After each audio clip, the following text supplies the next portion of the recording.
Have you ever felt like you're living a life others expect of you instead of the one you truly want? Have you ever stayed silent just to keep the peace, even while screaming inside? If you've ever been exhausted from forcing yourself to be the good guy, or been misunderstood, even though you were being real, then this video is for you. I'm not here to tell you how to live. I'm just here to share how Stoicism helped me shed every label people tried to stick on me, so I could finally be myself. Before we begin, don't forget to subscribe and like if you're new here. It helps me keep bringing you more valuable content.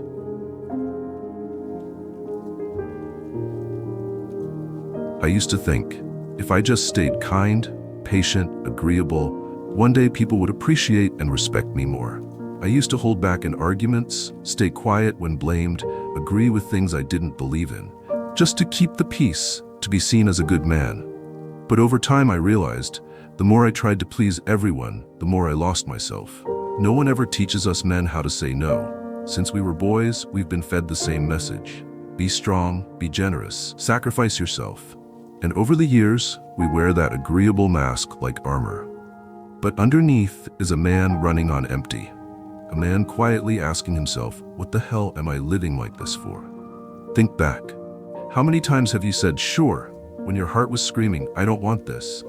How many times have you agreed just to avoid being called selfish?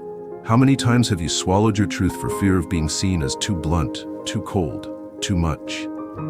Those little nods, they pile up. And the worst part, no one sees the weight you're carrying. Epictetus called this losing your sovereignty. When you live to please others, you hand over the reins of your life. You let their opinions, judgments, and moods dictate your state of mind, your choices, your freedom. They don't need chains to bind you. You've already chained yourself with the fear of rejection, disapproval, or isolation. And bit by bit, your voice fades. You no longer know what you truly want. You eat where others decide, wear what others find acceptable, do work others think is safe, and speak in ways you hope won't offend. But at the end of the day, when the noise dies down and it's just you and your reflection, you know you haven't been living for yourself. I've been there. There was a time I couldn't say no to anything. Part of it was politeness, part of it was fear of judgment. But deeper down, it was fear of the loneliness that comes with living authentically. I knew that if I lived my truth, I wouldn't be as pleasant as they expected. I'd be labeled difficult, different. And for a man who lives off approval, that's terrifying. Marcus Aurelius wrote, "Never let someone else's voice become your own." I learned that lesson the hard way. When you let others decide how you should live, you'll reach the end of your life and realize you never truly lived. You were just a background character in your own story. Stoicism doesn't teach you to be defiant. It teaches you a quiet pride, to live truthfully while maintaining your dignity. It teaches you to stay silent in the face of praise, because praise won't give you peace, and to say no to the invitation, because no invitation is worth more than your inner clarity. You don't need to please anyone, except the man you were yesterday. If today you live more honestly than yesterday, stand a little taller, cater a little less to everyone else, then you're on the right path. That's the same path Epictetus, Seneca, Marcus Aurelius walked their entire lives. They didn't live to be liked. They lived to not betray themselves. And you have that same right. The right to say no. The right to stop pretending. The right to say, I don't want to do this anymore. Starting today. Starting with the smallest thing. The next time someone asks, hey, are you free? Pause for 5 seconds. And don't rush to say yes. A real man isn't the one who pleases everyone. He's the one who has the guts to stand by his inner code, even when it makes others uncomfortable.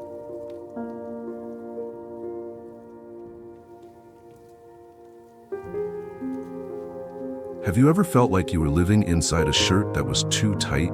Not one you chose, but one someone else forced onto you? They say things like, a man must be strong, a father must act this way, a husband shouldn't do that, and you, out of habit, out of fear, start to believe those labels. You never stop to ask, who made these rules, or do they actually reflect who I am? You just keep trying to fit the mold, like a puppet in a play directed by someone else. I used to be that puppet. I used to hold myself together and stay calm in every situation, even when I wanted to scream. I used to act like I was fine, just to avoid bothering anyone.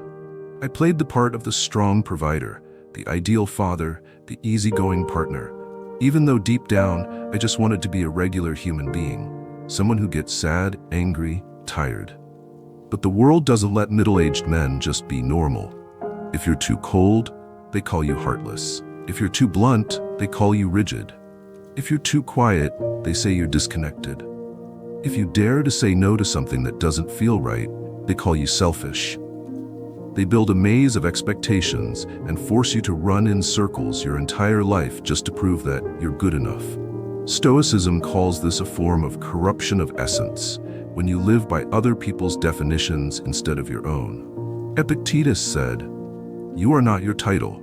You are how you choose to live each day." But if every day you live just to avoid being disliked, criticized, or labeled as different, you're letting someone else write the script of your life. The scary part isn't being labeled. It's when you start believing the labels. You start telling yourself, maybe I really am emotionally dry. Maybe I'm not good enough. Maybe I need to try harder to keep them happy. And like that, little by little, you erase your true self. Until one day, you don't even remember who you were before they stuck all those labels on you. And here's the painful truth. You can do everything right and still be seen as wrong. You can bend, fix, accommodate, and still not please everyone. Because other people's expectations have no limit.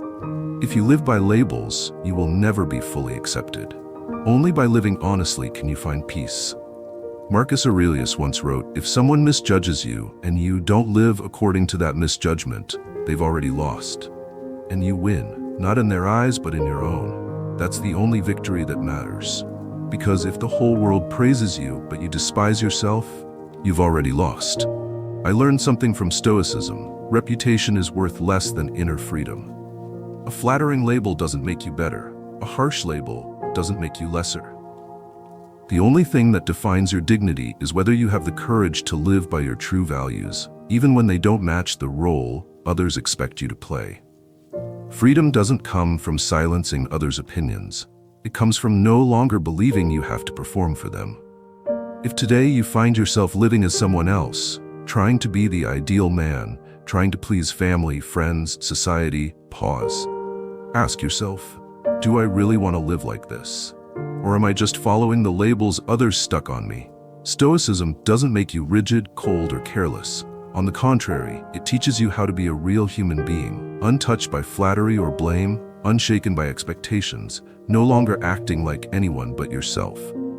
You can start with one simple step. Tear off a label you've believed for years. Maybe it's, I can't be wrong, or I must always endure, or I have to sacrifice to be loved. Rip it off. And then, day by day, step by step, you'll begin to reclaim your true self.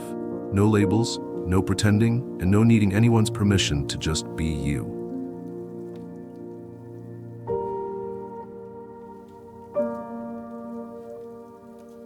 I used to believe that if I lived with sincerity, acted with integrity, and loved with kindness, someone would eventually understand.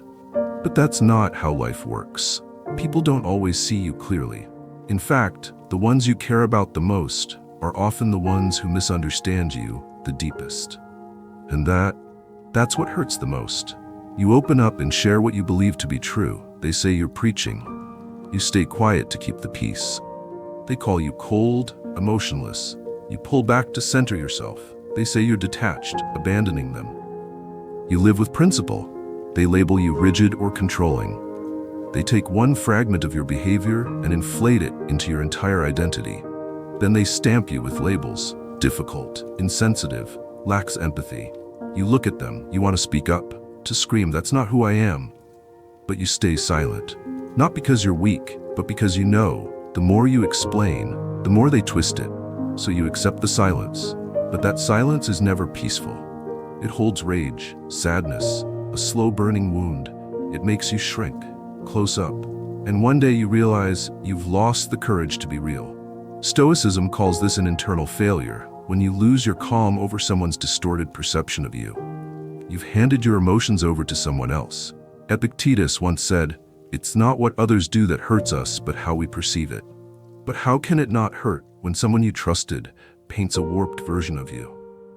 I lived like that for years, misunderstood by the people I most wanted to protect, mischaracterized by someone who once claimed to love me. And what cut deepest was knowing I couldn't do anything but endure. Because the more I spoke, the more they added labels. He's too sensitive, he overreacts, he always has to be right. Then I learned something from Marcus Aurelius: let them misjudge you, but you keep living right. Because if I lost my calm trying to prove I was right, I'd fall into an emotional trap they built and lose control of myself. You don't need anyone to fully understand you. What you need is clarity within. Are you living by your values or just reacting to the mistakes others project onto you?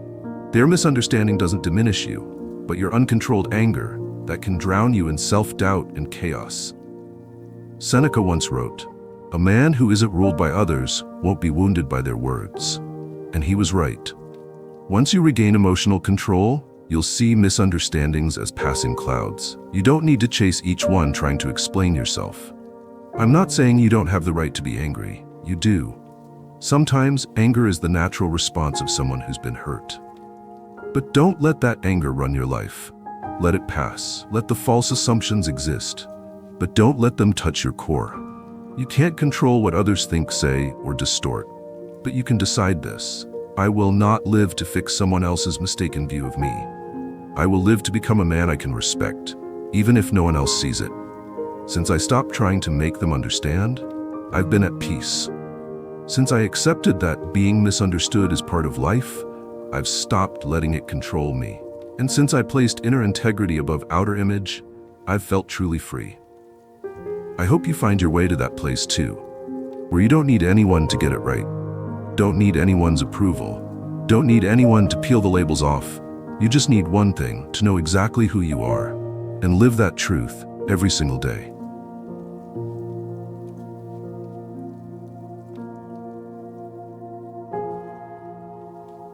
When I first came across Stoicism, I wasn't searching for philosophy. I was looking for an escape. My mind felt like a battlefield, hundreds of voices shouting all at once. Why aren't you good enough? Why couldn't you hold your family together? Why is everyone turning their back on you? And in one of those long, sleepless nights, I stumbled on a single line by Epictetus, a line that cut through the fog like a blade. Some things are within your control, some things are not. It sounds simple, but when your life feels like it's crashing down, that sentence hits like a slap to the face. It doesn't comfort, it doesn't promise anything. It simply presents a truth. You're suffering not because of your circumstances, but because you're trying to control what was never yours to control. I looked at my life. I had tried to save a marriage when the other person had already let go. I tried to win the approval of a family that never thought I was enough. I tortured myself over people who misunderstood me, and each of those hurts, I thought they were things others did to me. But Epictetus made it clear: no, I gave them that power. Stoicism teaches what's called the dichotomy of control, a clear separation between two things: what you can control, your thoughts, your emotions, your choices, your actions, your attitude; what you cannot control, other people's reactions, outcomes, the weather, illness, death, gossip, judgment. Sounds obvious, but take a hard look at your life. How many times have you lost sleep over someone's comment? How often have you burned with rage because someone didn't change the way you wanted? How many times have you placed your hopes in something you never had control over, only to be crushed? You can live with kindness, but you can't force someone to be kind back. You can love with everything, but you can't make them love you in return. You can explain yourself, but you can't force someone to understand. You can try your best, but you can't guarantee results. And the moment you confuse these two groups, you suffer. Because you're chasing illusions and abandoning the only thing you truly own: yourself. I remember once during a court hearing over divorce-related assets, I lost my temper arguing with the opposing lawyer. I was furious, shaking, clenching my fists, unable to think straight. They were lying, making things up. I thought, how can they just say this crap? Afterward, I realized I couldn't control them, but I could have controlled how I responded. And I failed. I let someone else hijack my peace. Epictetus said, "No one can hurt you unless you allow it." And when you truly internalize that principle, things begin to lighten. You stop obsessing over lies. You stop wasting energy trying to fix others. You turn inward and ask just one question: is this within my control? If yes, you act fully, without complaint. If not, you release, without regret, without self-torture. I began practicing Stoicism every day with that question. Before every decision, every conflict, every burst of anger: is this mine to control? If not, I choose calm. If yes, I choose action. And slowly, I found myself less rattled by gossip, less wounded by misunderstandings, less anxious when someone walked away. Because I understood. Real peace doesn't come from controlling the world. It comes from controlling yourself. Stoicism doesn't turn you into an emotionless machine. It gives you a filter, a tool, an inner compass. It won't prevent pain, but it teaches you how to suffer in the right place, in the right proportion, and only over what you can actually change. And that was the moment I could finally pause, exhale, and, for the first time in years, feel like I was no longer a victim of my circumstances.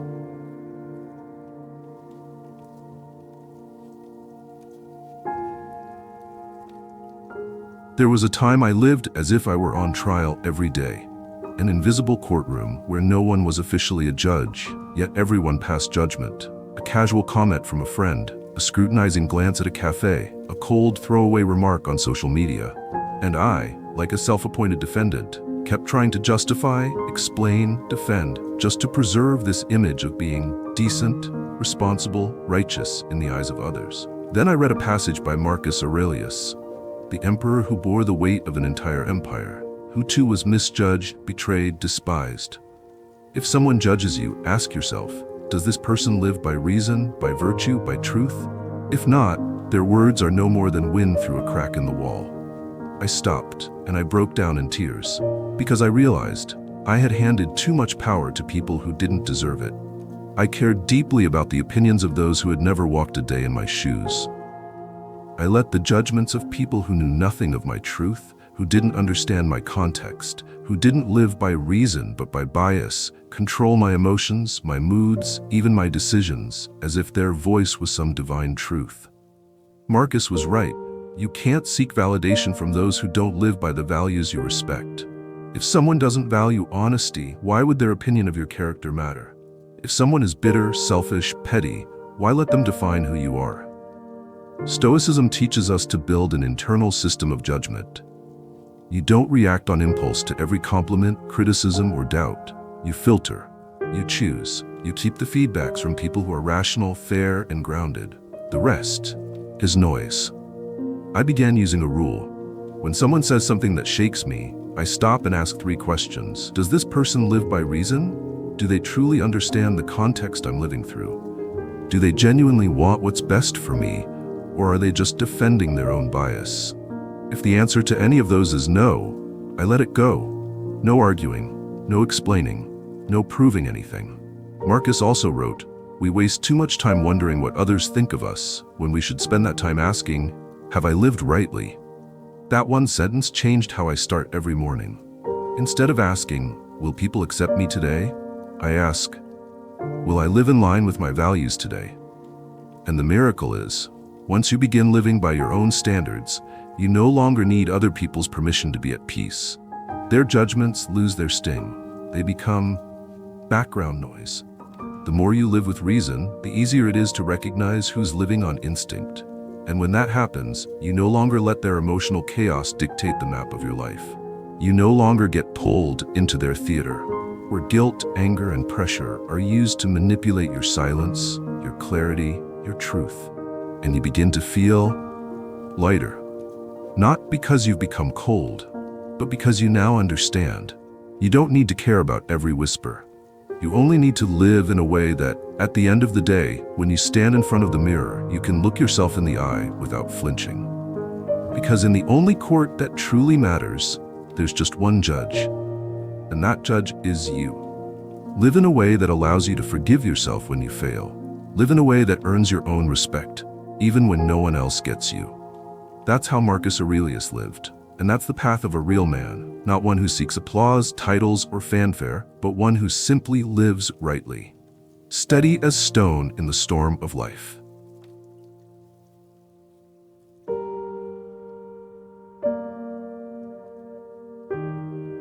I used to believe that if enough people said I was wrong, then maybe I really was. If a group all disapproved of something I did, then surely I must have messed up. That belief cost me the most valuable thing a man can hold on to: honesty with himself. There were nights I couldn't sleep, tossing and turning because of a comment someone made earlier in the day. Why are you so cold? Don't you care how others feel? That's not right, man. I couldn't sleep, not because I thought they were right, but because I was afraid. Afraid of being cast out, afraid of being labeled different, afraid that standing by my truth would mean being alone. It was in those moments that I turned to Seneca, and he said something that hit me like a slap to the face. You will never live truthfully if you keep living for the crowd, because the crowd is rarely right. Social consensus is often not built on reason. It's built on habit, laziness, and collective cowardice. People cling to prejudice simply because that's what everyone thinks. They stay silent in the face of injustice because speaking up causes trouble. They label you as controlling simply because you voiced what no one else had the courage to say. Seneca pointed out something deep. The crowd often fears the man who dares to be different. Not because they hate you, but because you make them uncomfortable. You're a mirror reflecting back their compromise. They attack you just to protect the illusion they've built for themselves. And if you step back because of that, if you shrink, bend, or mold yourself to fit in, you die a little more each day. You die in identity, you die in integrity, you die in self-respect. Stoicism doesn't tell you to rebel for the sake of rebellion. It doesn't teach you to pick fights. It teaches something deeper. Live by reason, even if it makes you stand alone. Because the loneliness of honesty is far easier to bear than the connection built on lies. Seneca lived in the court of Nero, a place thick with deception, power games, and poison disguised as wine. Yet he remained faithful to his philosophy, knowing full well it would cost him everything. And when death came, he didn't flinch. He calmly wrote his final words, comforted his students, dressed his wounds, and smiled. Because he knew. He never betrayed himself. But what about you? How many times have you said yes when everything in you screamed no? How many times have you smiled just to avoid conflict when deep down you wanted to walk away? How many times have you stayed silent just to keep your image of being easygoing, agreeable, reasonable? Every one of those moments, you gave up a piece of yourself. I've been there, feeling like the only one in the room calling out something wrong and having everyone stare like you're the crazy one. Speaking the truth at the dinner table and being told you're overreacting. Sitting among old friends and realizing you no longer fit into the mold they've settled for. But I chose silence. Not because I was weak, but because I didn't need to argue with the crowd. I only needed one person to stand with me. Me. Seneca said, "Learn to be the one who leads when the crowd has no direction, or if that's not possible, be brave enough to step away from them." And since I started living that way, I've lost relationships, but I found something better: myself. Stoicism teaches, freedom begins the moment you stop needing agreement. You don't need approval to do what's right. You don't need applause to live with dignity. You don't need praise to know you're on the right path. To truly live is to stop fearing being different, to embrace the quiet pride of being the one who stands when everyone else folds. No ovation, no cheerleaders, just steady eyes, a clear voice, and a heart no longer afraid of the crowd. If you're still living by the opinions of others, I get it. I've done it. If you're still walking on eggshells trying to avoid criticism, I get it. I've been there. If you feel lost in your own circle, unsure of who you are anymore, I get it. I've lost myself once in approval, in judgment, in the cold gaze of the very people I tried to please. And I'm not saying this to comfort you. I'm saying it to remind you, you are not alone. There are men who've been cornered like you, who've lain awake wondering, am I really living, or just trying not to be disliked? If this video speaks to something deep inside you, don't just watch and scroll. Leave a comment. Doesn't have to be eloquent, just real. because maybe, just maybe, your story will help another man break the silence that's suffocating him. And if you find this message meaningful, share the video, not for views, but because every time this message is passed on, another man gets permission to live truthfully. And if you want to keep walking this path with me, if you want to hear more about Stoicism, the philosophy that pulled me out of a life full of anger and pain, hit subscribe. This isn't a motivation channel. This is where I speak the truth, hoping to meet others who are searching for their truth, just like you. A real man doesn't live by the mouth of others. He lives so that, by the end of his life, he doesn't have to lower his eyes when facing himself. And if you're ready for that, I'll see you in the next video. Thank you for being here. If you found this video helpful, subscribe, turn on notifications, and like this video. Don't forget to leave a comment so we can spread positivity together.